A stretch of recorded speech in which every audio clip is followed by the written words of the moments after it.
शिरूर लोकसभा मतदारसंघातले अनेक प्रश्न हे गेल्या 5 वर्षात आपण मार्गी लावत आणलेले आहेत। पुणे नाशिक हायवे असेल, तळेगाव चाकण शिक्रापूर हायवे असेल, पुणे नगर हायवे असेल, याच्यावर तब्बल 19,500 कोटी रुपयांचा निधी हा एलिव्हेटेड कॉरिडॉरच्या माध्यमातून आला आहे, ज्याची निविदा प्रक्रिया सुरू आहे। त्यामुळे हे प्रकल्प प्राधान्याने मार्गी लावणं गरजेचं आहे। त्याचबरोबर सोलापूर रोडवर जी वाहतूक कोंडी होती, यामध्ये रविदर्शन चौकापासून ते यवतपर्यंतचा एलिव्हेटेड कॉरिडॉरचा DPR हा नॅशनल हायवेला आपण सादर केलेला आहे। त्याच्या मंजुरीची आपण प्रतीक्षा करतो। त्याचबरोबर इंद्रायणी मेडिसिटीसारखा आरोग्य क्षेत्रात क्रांती घडवणारा हा एक प्रकल्प आहे।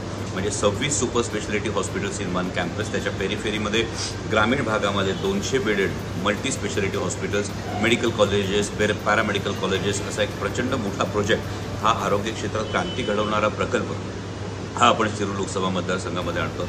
आदिवासी भागामधल्या तरुणांच्या दृष्टीनं, त्यांच्या भवितव्याच्या दृष्टीनं राष्ट्रीय वनौषधी संशोधन केंद्रासारख्या प्रकल्पाचा पूर्ण DPR करून आपण आयुष मंत्रालयाला तो सादर केलेला आहे। त्यामुळे हे प्रकल्प आता दृष्टिक्षेपात आहे। Pune Nashik railway semi high speed रेल्वेचा प्रकल्प आता अंतिम कॅबिनेट मंजुरीसाठी आलेला आहे।